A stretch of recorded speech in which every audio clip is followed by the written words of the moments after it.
तीन भिक्षु और विधवा महिला की कहानी बहुत प्राचीन समय की बात है। तीन भिक्षु जो सत्य की खोज में निकले थे, एक देश से दूसरे देश की यात्रा कर रहे थे। उनकी उम्र 35 से 40 वर्ष के बीच थी। वे साधारण वस्त्र धारण किए हुए, अपने हाथों में भिक्षा पात्र लिए एक गांव से दूसरे गांव में जाते और लोगों को जीवन का सत्य सिखाते थे। वे उन्हें लोभ, मोह और अज्ञानता से मुक्त होने का उपदेश देते थे। उनकी यात्रा के दौरान वे एक हरे भरे गांव में पहुंचे। यह गांव हरियाली से घिरा हुआ था और ग्रामीण अत्यंत सरल और आशावादी थे। उनकी आजीविका कृषि पर निर्भर थी। भिक्षुओं ने गांव में प्रवेश किया और भिक्षा मांगी। गांव वालों ने उनका स्वागत किया और भोजन पानी दिया। कुछ लोगों ने उनके उपदेशों को ध्यानपूर्वक सुना और उनके ज्ञान से प्रेरित हुए। गांव के किनारे एक झोपड़ी थी जो थोड़ी पुरानी और सुनसान दिखाई दे रही थी। भिक्षुओं ने पूरे गांव में भिक्षा मांगी, लेकिन उस झोपड़ी से नहीं। जिज्ञासावश एक भिक्षु ने एक ग्रामीण से पूछा, भैया, उस झोपड़ी में कौन रहता है? हमने पूरे गांव में भिक्षा ली, लेकिन उस घर से नहीं। यह सुनकर ग्रामीण का चेहरा अचानक बदल गया। उसके चेहरे पर एक प्रकार की असहजता दिखाई दी। उसने धीरे से कहा, बाबा, उस घर में मत जाइए, यह आपके लिए उपयुक्त स्थान नहीं है। भिक्षु ने आश्चर्य से पूछा, ऐसा क्यों? वहाँ कौन रहता है? ग्रामीण ने संकोच से उत्तर दिया, वहाँ एक विधवा महिला रहती है, लेकिन अब वह एक वेश्या बन चुकी है। इस गांव का हर आदमी रात में उसके पास जाता है। उसकी सुंदरता अविश्वसनीय है। जिसने भी उसे देखा वह उसकी ओर आकर्षित हुए बिना नहीं रह सका। यह सुनकर तीनों भिक्षुओं ने एक दूसरे की ओर देखा। उन्होंने मन ही मन एक संकेत दिया और उनमें से एक ने कहा, ठीक है, हम वहाँ नहीं जाएंगे। ग्रामीण संतुष्ट होकर चला गया, लेकिन भिक्षुओं के मन में संदेह उत्पन्न हुआ। उनमें से सबसे वृद्ध और अनुभवी भिक्षु,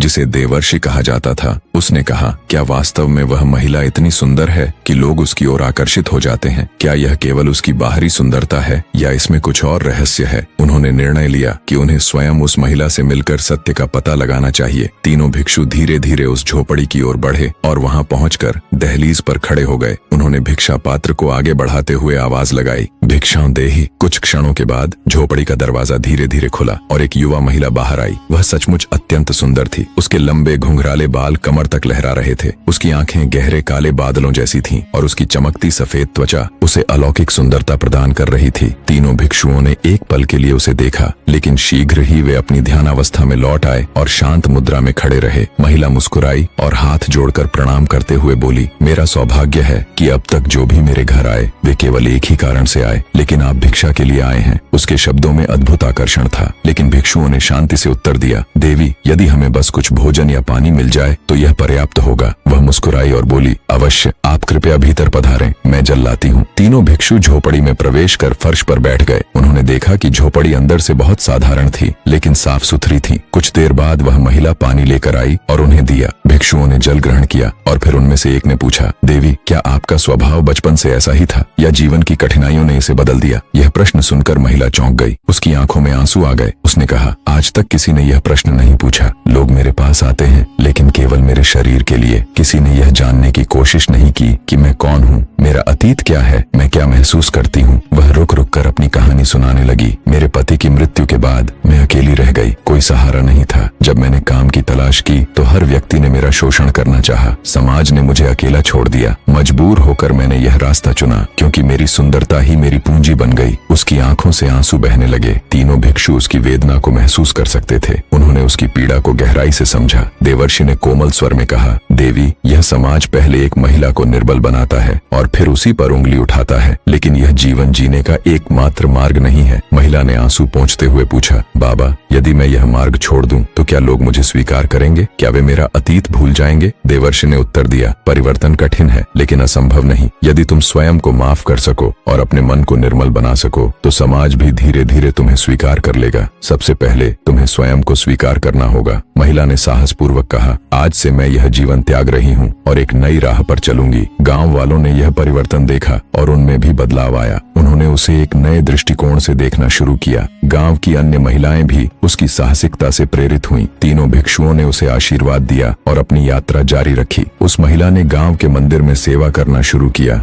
और गांव वालों ने उसे सम्मान के साथ स्वीकार किया। उसके इस परिवर्तन ने न केवल उसके जीवन को बदला, बल्कि पूरे गांव की सोच को भी बदल दिया। यह सत्य की खोज में निकले तीन भिक्षुओं की शिक्षा और एक महिला के साहस की अमर कहानी बन गई। अगर वीडियो पसंद आया हो तो लाइक जरूर करें और चैनल को भी सब्सक्राइब जरूर कर लें। चलिए, आज तक के लिए इतना ही। फिर मिलते हैं इसी तरह के वीडियो को लेकर।